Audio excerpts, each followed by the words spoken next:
Good morning friends, চলে এলাম আজকে সোমবার ব্লগ নিয়ে, সোমবারের মেনু নিয়ে আপনাদের সাথে শেয়ার করতে। আজকে কি রান্নাবান্না হয়েছে আজ তো ভালো করেই জানেন যে আমার আজকে ভেজ। তো আজকে সোমবার যেহেতু, তাই জন্য আজকে কোনো বার বলে না, সানডেটা বিশাল খাওয়া হয়ে যায় বলেই আমি মানডেটা ভেজ খাই। তো চলুন স্টার্ট করছি, দেখছি আর আপনাদের বাড়িতেও কি রান্নাবান্না হয়েছে, আপনারাও কি ভেজ খান, কমেন্টসের মাধ্যমে জানাবেন। কোনো রকমের জিজ্ঞাসা থাকলে আমাকে কমেন্টসের মাধ্যমে জিজ্ঞাসা করতে পারেন। তো চলুন স্টার্ট করছি ব্রেকফাস্ট থেকে। আজ আমার অফিসও আছে, বেশি কথা বলবো না। তো ব্রেকফাস্ট থেকে স্টার্ট করছি। আজকে ব্রেকফাস্টে নিয়ে যাচ্ছি হচ্ছে লুচি আছে, লাড্ডু আছে, আর এখানে হচ্ছে সাদা আলু তরকারি, দই দিয়ে, কারি পাতা, সর্ষে ফোড়ন।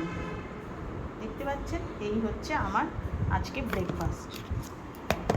আর লাঞ্চে নিয়ে যাচ্ছি হচ্ছে, লাঞ্চে আলু ভাজা আছে, কাঁচা লঙ্কা কালো জিরা ফোড়ন দিয়ে আলু ভাজা করেছি। এখানে দেখতে পাচ্ছেন পটল ভাজা আছে, এখানে একটু আমের আচার নিয়েছি, মিক্স আচার, আম গাজর দিয়ে, আর বিউলি ডাল উচ্ছে দিয়ে করা হয়েছে, আর ভাত, আর তার সাথে হচ্ছে ঝিঙ্গা পোস্ত।